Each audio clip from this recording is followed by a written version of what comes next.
کبھی کبھی جو جگہ ہمیں گھر لگتی ہے اصل میں وہ انسانوں کے لیے نہیں ہوتی۔ یہ کہانی ایک خاندان کی ہے جس نے ایک مکان کرائے پر لیا جہاں زندہ رہنا ممکن نہ تھا۔ رات کے اندھیرے میں پرانی گلی کے کونے پر وہ مکان کسی پرانی کھنڈر حویلی جیسا نظر آتا۔ ٹوٹی پھوٹی دیواریں، زنگ آلودہ گیٹ اور چھت پر لٹکتے ہوئے جالے دیکھنے والے کے دل میں انجانا سا خوف پیدا کر دیتے۔ اسی مکان کو کرائے پر لینے کے لیے اکرم اپنے خاندان کے ساتھ آیا۔ وہ ایک عام سرکاری ملازم تھا جو کراچی جیسے مہنگے شہر میں سستا مکان ڈھونڈتے ڈھونڈتے تھک چکا تھا۔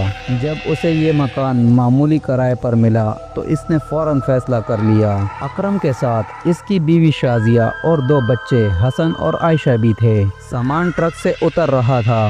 بچے خوش تھے کہ اب انہیں رہنے اور کھیلنے کے لیے بڑا گھر مل گیا ہے، مگر عائشہ کی آنکھوں میں خوف کی جھلک تھی۔ ابو، یہ مکان کچھ عجیب سا نہیں لگتا؟ عائشہ نے ہلکی آواز میں کہا۔ اکرم ہنس پڑا۔ بیٹا، یہ سب تمہارا وہم ہے۔ مکان تھوڑا پرانا ضرور ہے لیکن رہنے کے لیے بہترین ہے۔ شازیہ نے بھی شوہر کا ساتھ دیا، مگر دل ہی دل میں وہ بھی گھبرا رہی تھی۔ پہلی ہی رات عجیب و غریب واقعات شروع ہو گئے۔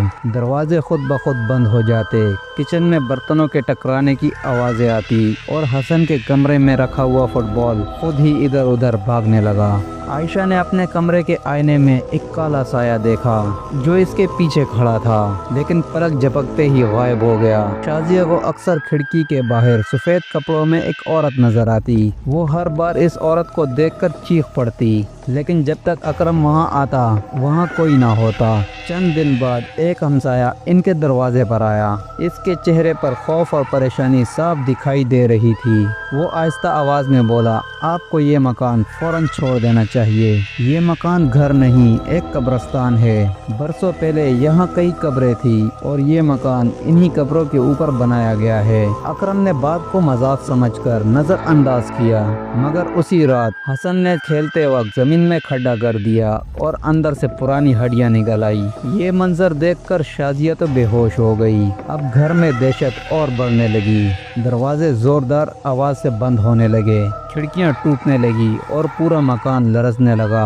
دیواروں پر سرخ خون کے دھبے نمایاں نظر آ رہے تھے، جیسے دیواروں سے خون رس رہا ہو، اور شازیہ پر کسی کالے سائے نے قبضہ کر لیا۔ اس کی آنکھیں سرخ ہو گئی، آواز بھاری ہونے لگی جیسے کسی اور کی آواز ہو۔ وہ اپنے ہی بچوں کو گھور گھور کر دیکھنے لگی اور ہنسنے لگی۔ اکرم نے قرآن پاک کی تلاوت شروع کی، مگر جیسے جیسے وہ آیات پڑھتا مکان مزید لرزنے لگا، زمین پھٹنے لگی اور فرش سے ڈھانچے نکلنے لگے۔ کمرہ چیخوں اور ہنسی کی آواز سے بھر گیا۔ بچے روتے ہوئے باہر بھاگنا چاہتے تھے، مگر مین گیٹ خود بخود بند ہو گیا۔ اچانک ایک زوردار دھماکہ ہوا اور ہر طرف اندھیرا چھا گیا اور ان کی چیخوں کی آواز گونجتی رہ گئی۔ اگلی صبح جب پولیس مکان پر پہنچی، اندر ہر چیز موجود تھی، مگر خاندان کا کوئی فرد نظر نہ آیا۔ مکان بالکل ویران تھا اور دیواروں پر خون سے جملے لکھے تھے، یہ گھر ہمارا ہے اور ہمیشہ ہمارا ہی رہے گا۔ دوستوں، اگر آپ کو ہماری یہ سٹوری پسند آئی ہو تو ہمارے چینل ہانٹڈ کہانی کو سبسکرائب کریں، لائک کریں، شیئر کریں اور بیل آئیکن دبانا نہ بھولیں تاکہ اس طرح کی مزید ڈراؤنی اور خوفناک ویڈیوز آپ تک جلد از جلد پہنچتی رہیں۔